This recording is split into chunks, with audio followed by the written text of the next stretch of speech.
ുക മനോഹറിന്റെ നിയന്ത്രണനഷ്ടം ആഴത്തിലുള്ള വികാരങ്ങളെയോ അല്ലെങ്കിൽ ഉപരിതലത്തിനടിയിൽ പതിയിരിക്കുന്ന പരിഹരിക്കപ്പെടാത്ത സംഘർഷങ്ങളെയോ സൂചിപ്പിക്കുന്നു. ആന്തരിക പ്രക്ഷുബ്ധതയോടും ദുർബലതയോടും ഇഴയുന്ന ഒരു കഥാപാത്രമായി അവനെ ചിത്രീകരിക്കുന്നു. ഈ കലുഷിതമായ അന്തരീക്ഷത്തിനിടയിൽ ലാളിത്യവും ഭക്തിയും നിറഞ്ഞ ഒരു തീരുമാനത്തിൽ കല്യാണിയും രൂപയും ചന്ദ്രസേനന്റെ ജന്മദിനത്തിൽ ക്ഷേത്രം സന്ദർശിക്കാൻ പദ്ധതിയിട്ടപ്പോൾ വ്യത്യസ്തമായ ഒരു വിവരണം വികസിക്കുന്നു. അവരുടെ തീരുമാനത്തെ ചുറ്റിപ്പറ്റിയുള്ള പ്രഭാവലയം ബഹുമാനവും ശാന്തതയും ഉൾക്കൊള്ളുന്നു, കുടുംബ ഐക്യത്തിന്റെയും ആത്മീയ പ്രാധാന്യത്തിന്റെയും ചിത്രം വരയ്ക്കുന്നു.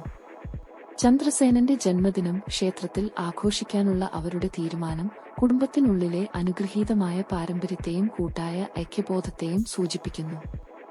രാഹുലിന്റെ മുന്നറിയിപ്പിനെ തുടർന്നുള്ള മനോഹറിന്റെ വൈകാരിക പൊട്ടിത്തെറിയുടെ കഥാസന്ദർഭങ്ങളും ക്ഷേത്രം സന്ദർശിക്കാനുള്ള കല്യാണിയുടെയും രൂപയുടെയും ശാന്തമായ തീരുമാനവും വൈകാരിക പ്രക്ഷുബ്ധത, കുടുംബ മൂല്യങ്ങൾ, വൈരുദ്ധ്യാത്മക വികാരങ്ങൾ എന്നിവയാൽ സ്പന്ദിക്കുന്ന ഒരു ആഖ്യാനത്തിന്റെ കാതൽ രൂപപ്പെടുത്തുന്നു. മനോഹറിന്റെ വൈകാരിക പ്രക്ഷുബ്ധതയും കല്യാണിരൂപയുടെ ആത്മീയ ഉദ്യമവും കുടുംബത്തിന്റെ ചലനാത്മകതയിൽ ഉൾച്ചേർന്നിരിക്കുന്ന വികാരങ്ങളുടെയും മൂല്യങ്ങളുടെയും വൈവിധ്യമാർന്ന ഷേഡുകൾ എടുത്തുകാണിക്കുന്നു. വികാരങ്ങൾ, ബന്ധങ്ങൾ, പാരമ്പര്യങ്ങൾ എന്നിവയുടെ സങ്കീർണതകളിലേക്ക് ആഖ്യാനം കടന്നുപോകുന്നു. മനോഹറിന്റെ വൈകാരിക പ്രക്ഷോഭവും കല്യാണിരൂപയുടെ ശാന്തമായ തീരുമാനവും വൈരുദ്ധ്യാത്മക വികാരങ്ങൾ ഉണർത്തുന്നു, കുടുംബപരമായ ചലനാത്മകതയുടെയും വൈകാരിക ആഴത്തിന്റെയും സമ്പന്നമായ ഒരു ചിത്രം വരയ്ക്കുന്നു.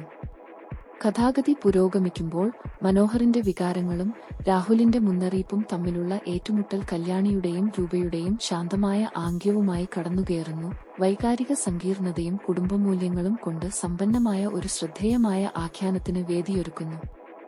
കഥാപാത്രങ്ങളുടെ വൈകാരിക ഭൂപ്രകൃതിയിലേക്ക് പ്രേക്ഷകരെ ആകർഷിക്കുന്നു. കുടുംബത്തിന്റെ പാതയെ രൂപപ്പെടുത്തുന്ന പ്രമേയങ്ങളും വെളിപ്പെടുത്തലുകളും ആകാംക്ഷയോടെ കാത്തിരിക്കുന്നു.